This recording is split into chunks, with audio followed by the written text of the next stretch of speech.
আসসালামু আলাইকুম বন্ধুরা, আজকে রান্না করব বড় বড় চিংড়ি মাছ দিয়ে ঢেঁড়স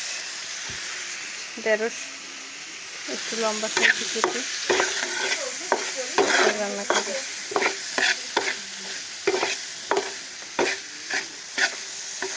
এই দেখেন কালারটা কেমন হয়েছে।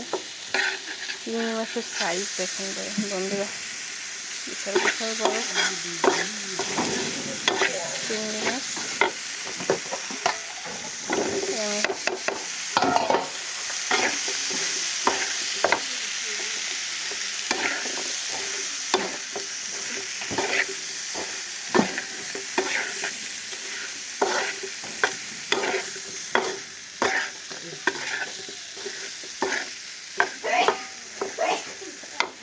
এখন একটু পানি দিয়ে দেব।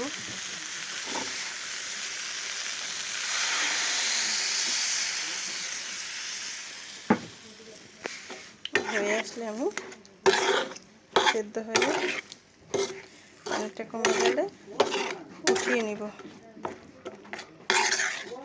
এই যে দেখেন কালারটা অনেক বেশি সুন্দর হয়েছে।